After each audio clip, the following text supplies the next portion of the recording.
ആലപ്പുഴ ജില്ലയിൽ ഏറ്റവും കൂടുതൽ വികസനങ്ങൾ നടന്ന ഒരു മണ്ഡലമാണ് ചെങ്ങന്നൂർ മണ്ഡലം. പ്രത്യേകിച്ച് പരിശോധിച്ച് കഴിഞ്ഞാൽ കേരളത്തിൽ ഒരുപക്ഷെ നമുക്ക് ഏറ്റവും കൂടുതൽ വികസനങ്ങൾ നടന്ന മണ്ഡലം നമുക്ക് പറയാൻ സാധിക്കും. കാര്യം ആശുപത്രിയാണെങ്കിലും ഇപ്പോൾ ഏറ്റവും ഒടുവിലായിട്ടൊരു സ്റ്റേഡിയം, അന്താരാഷ്ട്ര നിലവാരത്തിൽ ഉയർന്നു വന്നേക്കാവുന്ന ഒരു സ്റ്റേഡിയത്തിൻ്റെ ഉദ്ഘാടനം കഴിഞ്ഞ ദിവസം നിർവഹിച്ചു. എങ്ങനെയാണ് പൊതുവെ വളരെയധികം വികസനങ്ങളാണ് മണ്ഡലത്തിൽ നടന്നു വന്നിരിക്കുന്നത്. എത്ര കോടി രൂപയുടെ വർക്കുകൾ ഇതിനോടകം തന്നെ നമ്മളിവിടെ നടത്തിക്കഴിഞ്ഞു? നമുക്ക് ഈ കഴിഞ്ഞ ഒരു കാലയളവിൽ ഒരു 2700-750 കോടി രൂപയുടെ വികസന പ്രവർത്തനങ്ങൾ നമ്മുടെ മണ്ഡലത്തിൽ നടത്തിയിട്ടുണ്ട്. ഈ വികസനത്തിൻ്റെ ഒരു പ്രത്യേകത സർവതല സ്പർശിയായിരുന്നു. കാരണം എല്ലാ മേഖലകളെയും ഉൾക്കൊണ്ടുകൊണ്ടുള്ള വികസനമാണ് നമ്മൾ നടത്തിയത്. അപ്പോൾ അതുകൊണ്ട് ഏതെങ്കിലും ഒരു പ്രത്യേക മേഖലയ്ക്ക് വലിയ പ്രാധാന്യം കൊടുക്കുകയോ ഏതെങ്കിലും മേഖലയെ തഴയുകയോ ചെയ്തിട്ടില്ല. ഏതെല്ലാം മേഖലയുണ്ടോ ആ മേഖലയെല്ലാം നമ്മൾ സ്പർശിച്ചു. അപ്പോൾ അതിൻ്റേതായ തരത്തിലുള്ള ചിന്തകൾ, ചർച്ചകൾ ജനങ്ങൾക്കിടയിൽ നിന്ന് വരുന്നുണ്ട്. ഒരു ഭാഗം. രണ്ട്, രാഷ്ട്രീയമായി ഇടതുപക്ഷ ജനാധിപത്യ മുന്നണി മുൻകാലങ്ങളെക്കാൾ കൂടുതൽ സ്വാധീനമുള്ള മണ്ഡലമായി മാറി. പണ്ട് ഇടതുപക്ഷത്തിന് സ്വാധീനം കുറവായിരുന്നു, ഞങ്ങൾ ജയിക്കാറില്ലായിരുന്നു. പക്ഷെ 2014 ഇലക്ഷൻ മുതൽ തുടർച്ചയായി ഇടതുപക്ഷം ജയിച്ചുകൊണ്ടിരിക്കുന്നു. ഈ പഞ്ചായത്ത് തെരഞ്ഞെടുപ്പിലും പല മണ്ഡലങ്ങളും പുറകെ പോയപ്പോഴും 3500 വോട്ട് തദ്ദേശ ഭരണ തെരഞ്ഞെടുപ്പിൽ ഞങ്ങൾ ജയിച്ചു. ഭൂരിപക്ഷമുണ്ട്. 4 ജില്ലാ പഞ്ചായത്ത് ഞങ്ങൾ ജയിച്ചു. 2 ബ്ലോക്ക് പഞ്ചായത്തുകൾ പിടിച്ചു. ഭൂരിപക്ഷം ബ്ലോക്ക് പഞ്ചായത്ത് ഡിവിഷനുകളും ജയിച്ചു. പഞ്ചായത്തുകളിൽ കോൺഗ്രസിൻ്റെ അപജയം മൂലം BJP ചിലടത്ത് മുതലെടുത്തു. പക്ഷേ BJPക്ക് മോശമില്ലാത്ത സ്വാധീനമുള്ള മണ്ഡലമാണ്.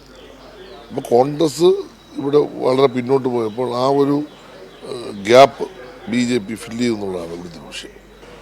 പ്രധാനമന്ത്രി വന്ന് ഓൺലൈനിൽ കല്ലിട്ടു. MP ഓടി വന്നു, കസേര തെറ്റിത്തെറിപ്പിച്ച് BJPക്കാർ അദ്ദേഹത്തെ ചവിട്ടി പുറത്താക്കി. ഒരുപാട് സംഭവങ്ങൾ നടന്നു. 1 രൂപയുടെ വികസനം ശബരിമല ഇടത്താവളം എന്ന നിലയിൽ Chengannur railway station railway station ഇടത്താവളം പണിയുമെന്ന് പറഞ്ഞു 1 രൂപയുടെ സഹായം BJP കേന്ദ്ര ഗവൺമെൻറ്റോ കേന്ദ്രത്തിൽ തുടർച്ചയായി ജയിക്കുന്ന കോൺഗ്രസ് MPമാരും ചെയ്തിട്ടില്ല. ഇവിടുന്ന് ചെങ്ങന്നൂർ പമ്പ ശബരിമല റെയിൽ എത്ര കാലമായി ഞങ്ങൾ ഡിമാൻഡ് ചെയ്യുന്നു. അതിപ്പോൾ വരുമെന്നും പറഞ്ഞിട്ട് ഇന്ന് വരെ അളവും കഴിഞ്ഞു, കുറ്റിയിട്ടു. പക്ഷെ ഇന്ന് വരെ 1 രൂപ അതിനുവേണ്ടി വെച്ചിട്ടുണ്ട്. അപ്പോൾ ശബരിമലയുടെ പേര് യഥാർത്ഥത്തിൽ മുതലക്കണ്ണുനീരൊഴുക്കുക എന്നതിനപ്പുറം തങ്ങളുടെ രാഷ്ട്രീയ ഇംഗിതത്തിന് വേണ്ടി മാത്രം ശബരിമലയെ പ്രയോജനപ്പെടുത്തുക എന്നതിനപ്പുറം ശബരിമലയ്ക്ക് വേണ്ടിയോ ശബരിമല ഭക്തന്മാർക്ക് വേണ്ടി ഒന്നും ചെയ്തില്ല. ഇപ്പോൾ ഉദാഹരണം പറയാം, ശബരിമലയുടെ ഏറ്റവും വലിയ കേന്ദ്രം ചെങ്ങന്നൂർ മഹാദേവ ക്ഷേത്രം. നിങ്ങളിപ്പോൾ പോയി നോക്കാം അതിൻ്റെ ചുറ്റുള്ള റോഡുകൾ.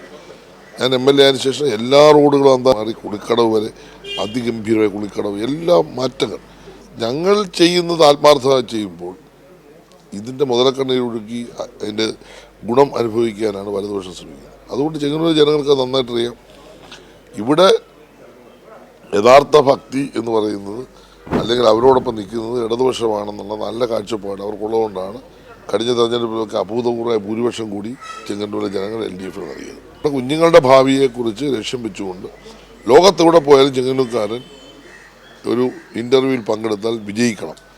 അല്ല കേരളത്തിൽ ഇവിടെ മാത്രമല്ല, ചെങ്ങന്നൂർ മാത്രമല്ല, ചെങ്ങന്നൂർ പരമാവധി സംരംഭങ്ങൾ ഉണ്ടാക്കണം.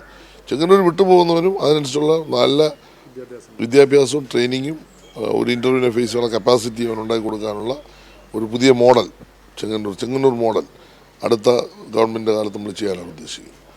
ഓക്കെ, എന്തായാലും എല്ലാവിധ ഭാവങ്ങളും ആശംസിക്കുന്നു. ഒപ്പം വരുന്ന 5 വർഷക്കാലം കൂടി ചെങ്ങന്നൂരിൻ്റെ വികസനത്തിന് വേണ്ടി ചെങ്ങന്നൂരിൻ്റെ MLA ജനങ്ങൾക്കൊപ്പം ഉണ്ടാകുമെന്നുള്ള ഉറപ്പാണ് അദ്ദേഹം നൽകിയിരിക്കുന്നത്.